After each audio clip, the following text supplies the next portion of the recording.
Good evening friends, myself doctor Shilpi Jaiswal. आज हम लोग बात करेंगे फंडामेंटल राइट्स की, यानी कि मौलिक अधिकार जो भारतीय संविधान के पार्ट 3 में है, भाग 3 में है। और इस पे आज हम ये देखेंगे कि ऐसे कौन से मौलिक अधिकार हैं जो भारत के नागरिकों को मिले हैं और कौन से ऐसे मौलिक अधिकार हैं जो भारत के नागरिकों और विदेशियों दोनों को मिले हुए हैं। पहले हम बात करेंगे कि मौलिक अधिकार क्या है, मौलिक अधिकार का क्या महत्व है। तो मौलिक अधिकार जो है वो मौलिक अधिकार ऐसे अधिकार होते हैं जो प्रत्येक व्यक्ति के जीवन के लिए मौलिक और अनिवार्य होने के कारण संविधान द्वारा नागरिकों को प्रदान किए जाते हैं और जिन अधिकारों में राज्य द्वारा भी हस्तक्षेप नहीं किया जा सकता, ऐसे अधिकारों को मौलिक अधिकारों की या फंडामेंटल राइट्स की संज्ञा दी जाती है। हमारे भारतीय संविधान में मौलिक अधिकार को भाग 3 में रखा गया है, जो कि अनुच्छेद 12 से लेकर 35 तक वर्णित किया गया है। इन अधिकारों को संयुक्त राज्य अमेरिका के कॉन्स्टिट्यूशन से हमने लिया है। ये अधिकार जो है बिना किसी भेदभाव के देश के सभी नागरिकों को प्रदान किया गया है। और ये मौलिक अधिकार जो है, इनको मौलिक अधिकार क्यों कहते हैं, ये भी एक क्वेश्चन आ जाता है।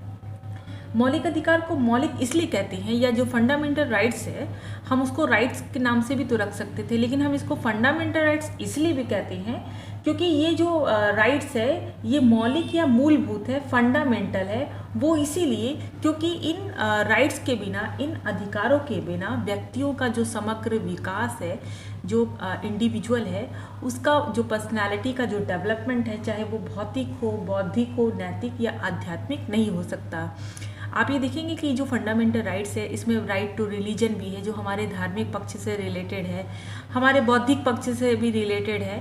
यानी कि फंडामेंटल राइट्स जो आर्टिकल 12 से लेकर 35 तक है, इसमें सारी किस तरीके से एक भारत के नागरिक का समग्र विकास हो, इसका सारा जो समावेश है, सारा जो निचोड़ है, वो हमारे भारतीय संविधान के इस भाग 3 के अंतर्गत रखा गया है।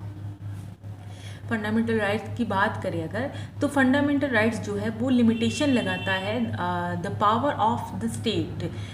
राज्य को अनुच्छेद 12 यानी आर्टिकल 12 के अंतर्गत परिभाषित किया गया है कि व्हाट इज़ द स्टेट। अनुच्छेद 12 से संबंधित एक और वीडियो मेरा है, चाहे तो आप उसको बिल्कुल देख सकते हैं। तो स्टेट की परिभाषा उसमें की गई है। तो फंडामेंटल राइट्स जो है वो स्टेट के अगेंस्ट है, यानी फंडामेंटल राइट्स जो है वो fundamental rights the dignity of the individual. It's means कि अगर कोई व्यक्ति जो आम नागरिक है, वो किसी भी पद पर नहीं है, वो बिल्कुल आम है, लेकिन फिर भी उसकी एक डिग्निटी है, और ये डिग्निटी उसको कौन देता है? फंडामेंटल राइट्स या मौलिक अधिकार। ये जो फंडामेंटल राइट्स है ये प्रोटेक्ट करते हैं, ये नागरिकों को सुरक्षित रखते हैं ताकि कोई भी किसी भी व्यक्ति के मौलिक अधिकारों का हनन न कर सके, और इसके साथ ही साथ जो राज्य है वो जो है नागरिकों के मौलिक अधिकारों का हनन न कर सके। अगर हम बात करें कि मौलिक अधिकार राज्य के विरुद्ध तो है ही, लेकिन कुछ ऐसे मौलिक अधिकार हैं जो व्यक्तियों के विरुद्ध भी हैं, यानी कि कोई भी इंडिविजुअल दूसरे इंडिविजुअल के फंडामेंटल राइट्स को वायलेट नहीं कर सकता है, जैसे आर्टिकल 15 का सब क्लॉज 2 एंड आर्टिकल 23। तो मौलिक अधिकार ये है, और अगर मौलिक अधिकार अगर वायलेट होते हैं तो you can directly approach the supreme court of India. Article 32 के तहत आप सीधे सुप्रीम कोर्ट जा सकते हैं, और आर्टिकल 226 के तहत सीधे हाई कोर्ट भी जाया जा सकता है, ताकि मौलिक अधिकारों की रक्षा की जा सके। फंडामेंटल राइट्स की अगर हम बात करें तो ये 2 पार्ट्स में डिवाइड है। एक तो सिटीजन के लिए एंड वर्सेस नॉन सिटीजन, यानी कि जो मौलिक अधिकार है वो 2 पार्ट्स में बटा हुआ है। यानी कि ऐसा नहीं है कि केवल नागरिक होने के नाते ही हमको मौलिक अधिकार मिलेंगे। जो विदेशी हैं, जो भारत में बिना नागरिकता के रह रहे हैं या बाहर से कहीं से आए हैं, तो उनको भी कुछ मौलिक अधिकार जो है वो ज़रूरी हैं, क्योंकि जो फंडामेंटल राइट्स है वो इंडिविजुअल की डिग्निटी को इंडिकेट करता है। तो फंडामेंटल राइट्स की अगर हम बात करें कि ऐसी कौन कौन से मौलिक अधिकार हैं जो केवल भारत के नागरिकों को मिले हैं, it's mean the fundamental rights available only to the citizen of India. तो ऐसे कौन से जो स्पेशल जो पावर्स है यानी जो विशेषाधिकार है कि आप भारत के नागरिक होंगे तभी आपको ये जो फंडामेंटल राइट है, ये मौलिक अधिकार आपको मिलेंगे। तो पहला है आर्टिकल 15। आर्टिकल 15 क्या कहता है? अनुच्छेद 15, prohibition of discrimination on grounds of religion, race, caste, sex and place of birth, यानी कि धर्म, मूलवंश, जाति, लिंग एवं जन्म स्थान के आधार पर विभेद का प्रतिषेध। इसकी ये मौलिक अधिकार जो है वो हर तरीके के भेदभाव का निषेध करता है। इट्स मीन्स कि कोई भी आपके साथ भेदभाव नहीं किया जाएगा कि आपका धर्म अलग है या आपकी जाति अलग है या आपके कास्ट के आधार पे या आप महिला हैं या पुरुष हैं या आप इस राज्य में जन्मे हैं या आपका ये जन्म स्थान है, इन किन्हीं भी आधार पर आपके साथ कोई भी डिस्क्रिमिनेशन नहीं किया जाएगा। आर्टिकल 16 नेक्स्ट है।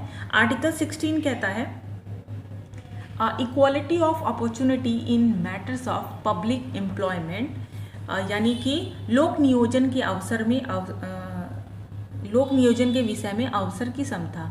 आसान भाषा में सरकारी नौकरियों या सरकारी पदों की प्राप्ति में अवसर की समता। यहाँ पर भी किसी भी आधार पे धर्म, मूलवंश, जाति, लिंग, जन्म स्थान या किसी भी आधार पर आप किसी भी नागरिक के साथ कोई भी विभेद या डिस्क्रिमिनेशन नहीं किया जाएगा। नेक्स्ट है आर्टिकल 19। आप सभी जानते हैं कि अनुच्छेद 19 जो है वो 6 पार्ट में डिवाइड है और यहाँ पर पहला है freedom of speech and expression, यानी कि वाक स्वतंत्रता और अभिव्यक्ति की स्वतंत्रता।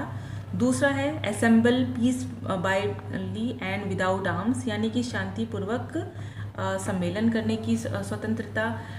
नेक्स्ट है टू फॉर्म एसोसिएशन और यूनियन, यानी कि संघ बनाने की स्वतंत्रता।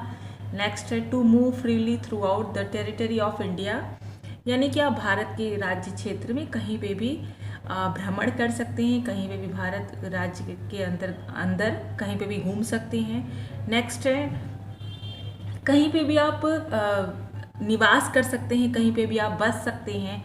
और नेक्स्ट है कि कोई प्रोफेशन आपको चुनना हो या कोई ऑक्यूपेशन अगर करना हो, कोई ट्रेड और बिजनेस यानी कि कोई वृत्ति, उपजीविका या व्यापार या कारोबार कुछ भी करना हो तो आप फ्री हैं, आप कर सकते हैं। नेक्स्ट है article 29 protection of language, script and culture of minority, यानी कि अल्पसंख्यकों के हितों का संरक्षण। और नेक्स्ट है article 30 right of minority to establish and administrator educational institution, यानी अनुच्छेद 30 के अंतर्गत शिक्षा संस्थाओं की स्थापना करना और प्रशासन करने का अल्पसंख्यक वर्गों का अधिकार। तो ये जितने भी मौलिक अधिकार हैं ये विशेषाधिकार हैं। अगर आप भारत के नागरिक हैं तो ही आपको ये जो मौलिक अधिकार है ये आपको प्राप्त होंगे। लेकिन भारत के नागरिक होने के नाते मौलिक अधिकारों के साथ साथ कुछ और भी ऐसे विशेषाधिकार हैं जो आप अगर इंडियन सिटीजन होंगे तभी आपको मिलेगा। जैसे है वोट इन इलेक्शन, यानी राइट टू वोट, मत देने का अधिकार। लोकसभा या विधानसभा का जब भी चुनाव होता है तो आप उसमें वोट तभी दे पाएंगे जब आप भारत के नागरिक होंगे। नेक्स्ट है कॉन्टेस्ट इन इलेक्शन, यानी कि चुनाव में खड़े होने का अधिकार। ये आपके अनुच्छेद 16 से रिलेट करता है, कनेक्टेड है उससे। नेक्स्ट है कि कोई भी अगर कॉन्स्टिट्यूशनल पोस्ट हो या संवैधानिक पद हो भारत का, वो तभी मिलेगा जब आप भारत के नागरिक होंगे। तो वैसे कौन से पद हैं कि जिसके अंतर्गत ये शर्त है, ये कंडीशन है कि you must be a citizen of India. तो वो पोस्ट है राष्ट्रपति, उपराष्ट्रपति, राज्यपाल, जज इत्यादि, जो कि हमारे अनुच्छेद 16 से संबंधित हैं। और इसके अलावा अगर भारत सरकार द्वारा अगर कोई भी आपको बेनिफिट चाहिए, कोई भी अगर आपको आपके पक्ष में कोई अगर उपलब्धि होती है, आपके लिए कुछ योजना बनती है, वो तभी मिलेगी जब आप भारत के नागरिक होंगे। जैसे आयुष्मान योजना, उज्ज्वला योजना, सुकन्या समृद्धि योजना इत्यादि, ये तभी आपको मिलेगा जब आप भारत के नागरिक होंगे।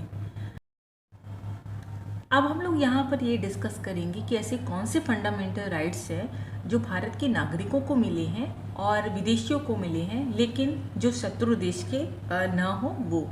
तो ऐसे कौन कौन से मौलिक अधिकार हैं जो दोनों लोग को मिले हैं। पहला है अनुच्छेद 14 article 14, equality before the law and equal protection of law. ये हमारे राइट टू इक्वालिटी यानी समानता के अधिकार का पहला अधिकार है। हम पहला इसी से स्टार्ट करते हैं, यानी विधि के समक्ष समता और विधि का समान संरक्षण, ये दोनों को मिला हुआ है। नेक्स्ट है article 20, protection in respect of convention for offence, अपराधों के लिए दोष सिद्धि के संरक्षण में संरक्षण। इसका ये जो मौलिक अधिकार है वो ये कहता है कि कोई भी व्यक्ति किसी भी अपराध के लिए तब तक क्रिमिनल या दोषी नहीं ठहराया जाएगा जब तक कि उसने कोई ऐसा काम न किया हो जो अपराध के रूप में प्रचलित हो, या किसी ऐसे विधि का अतिक्रमण न किया हो जो अपराध किए जाने के समय एक विधि के रूप में रहा हो। नेक्स्ट है आर्टिकल 21। आप सभी जानते हैं कि अनुच्छेद 21 जो है वो कितना महत्वपूर्ण है। अनुच्छेद 21 जो है वो बात करता है protection of life and personal liberty, यानी प्राण एवं दैहिक स्वतंत्रता। ये प्राण एवं दैहिक स्वतंत्रता ये बहुत इंपॉर्टेंट है और ये दोनों को मिला हुआ है। नेक्स्ट है article 21A, right to elementary education, यानी प्रारंभिक शिक्षा का अधिकार। नेक्स्ट है article 22, protection against arrest and detention in certain case, यानी कि कुछ दशाओं में गिरफ्तारी और निरोध से संरक्षण, जो कि अनुच्छेद 22 है। नेक्स्ट है article 23, prohibition of traffic in human beings and force labour, यानी कि कोई भी किसी के साथ मानव का जो दुर्व्यापार होता है, यानी मानव को बेचना खरीदना, ये, और इसके साथ ही साथ जो बलात् शर्म है, यानी कि किसी के साथ फोर्सफुली आप काम नहीं करवा सकते हैं, ये दोनों को मिला हुआ है। और नेक्स्ट है article 24, prohibition of employment of children in factories etcetera, यानी कारखाने इत्यादि में किसी भी बालकों के नियोजन का प्रतिषेध, यानी कि कोई भी कारखाने इत्यादि में बालकों से काम नहीं करा सकता है। नेक्स्ट है आर्टिकल 25, 26, 27 और 28। आप सभी जानते हैं कि ये धर्म की स्वतंत्रता का अधिकार है। और अनुच्छेद 25 जो है, यानी right to freedom of religion, ये चारों ऐसे मौलिक अधिकार हैं जो दोनों को मिले हुए हैं। तो आर्टिकल 25 ये कहता है कि अंतःकरण की और धर्म को अबाध रूप से मानने, आचरण और प्रचार करने की स्वतंत्रता, यानी कि आप किसी भी धर्म को अगर मानते हैं, उसका आचरण करना चाहते हैं या प्रचार करना चाहते हैं, तो आप पूरी तरीके से फ्री हैं। आर्टिकल 26 ये कहता है कि धार्मिक कार्यों के प्रबंध की स्वतंत्रता। आर्टिकल 27 ये कहता है कि किसी भी विशेष धर्म के संदर्भ में अगर आप कर देना चाहें तो आप पूरी तरीके से स्वतंत्र हैं। और आर्टिकल 28 है, वो ये कहता है कि कुछ शिक्षण संस्थाओं में धार्मिक शिक्षा या धार्मिक उपासना में उपस्थित होने के बारे में स्वतंत्रता। तो ये कुछ ऐसे अधिकार हैं, कुछ ऐसे मौलिक अधिकार हैं जो भारतीय नागरिकों और विदेशियों दोनों को प्राप्त हैं। और ये अगर आप देखेंगे ध्यान से तो एज ए ह्यूमन बीइंग, एक इंडिविजुअल होने के नाते हमारे डिग्निटी के लिए जितने भी मौलिक अधिकार हैं वो कितने ज़रूरी हैं। आई होप कि आपको ये मेरा वीडियो अच्छा लगा होगा। अगर अच्छा लगा है तो प्लीज़ लाइक करिए, शेयर करिए, कमेंट करिए और मेरे चैनल को सब्सक्राइब करना ना भूलें। Thank you.